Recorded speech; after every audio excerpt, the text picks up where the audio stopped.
All right, well, we got here's the new IQ Sapphire. I'm not sure what nut. I think it's the third IQ to feature the R2S Pearl cover. They did the IQ Emerald, the IQ Ruby. I think it originally came off the High Road Pearl. They've added some high performance balls. But what we should get out of this is clean through the front and a smooth back end motion that's going to be most useful for people with slower ball speeds or later in a block for a tournament or league bowler. I'm gonna probably play somewhere like 17 to 7 with this ball. Give me a real predictable shape.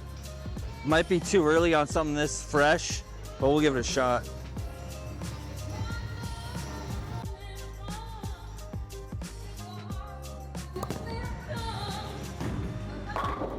No, that works just fine.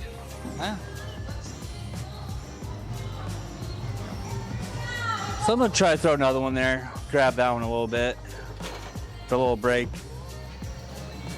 All right, see if we can throw a pretty similar, cleaner release. A little better. Yeah, 10 back.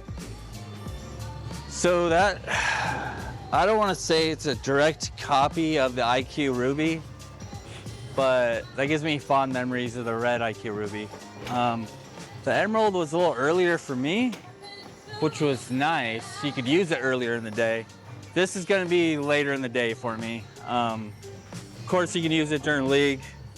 Lanes are pretty well blended to start, unlike a tournament.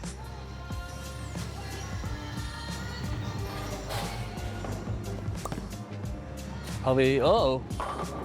Now grab that one a little bit. But it's still held line, so yeah, I like the smooth nature. A quicker ball off the spot, that could have been 5. I am just gonna hedge like 2 left. Anytime on a typical house pattern, I see my ball pick up early at all, I tend to believe the lane. So I'll just go 2. Try to throw a relatively similar area.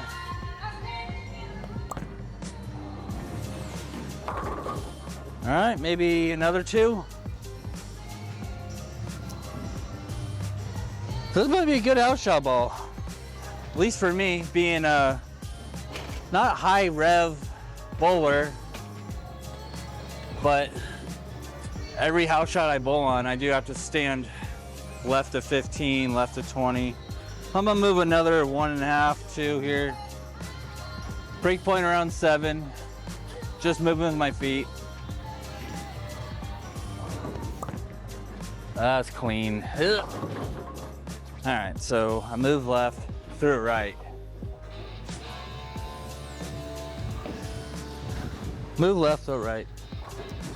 So I'm not gonna make any adjustments. Try to throw it better. All right, yeah, same spot. Yeah, I just got that one wide and missed the hook window.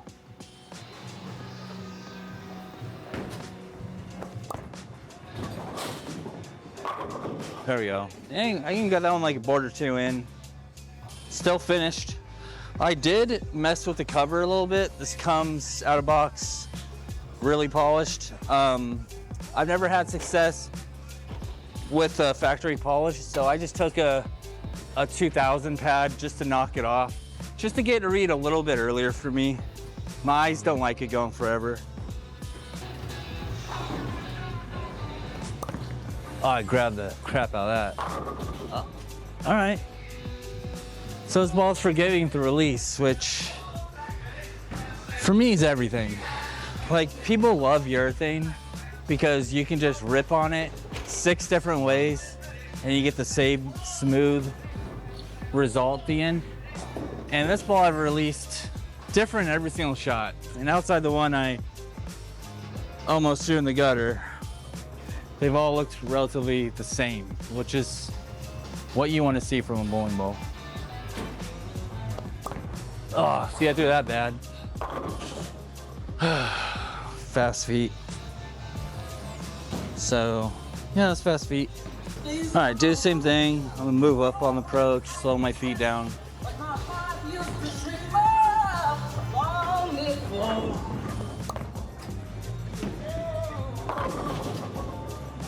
Boy, this lane is melting. All right, we're gonna go another 3 boards. 3 more boards left. Well, I'm tearing this lane up.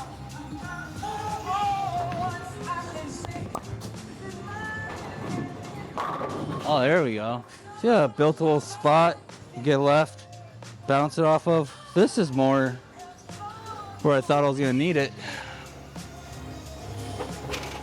Let's see. Let's see if we can do that again. That came off my hand really good.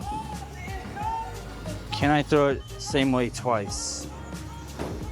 Kind of speed bowling here too. Slow everything down. Get up.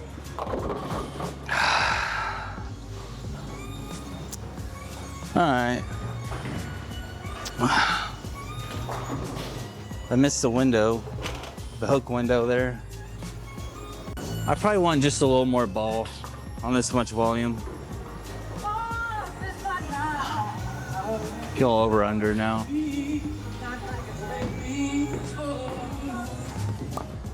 I got all that one. There we go. All right, I'm gonna throw one more shot here. For everything we've learned, all the adjustments we made, let's make one Hall of Fame shot. This is to win your first tour title.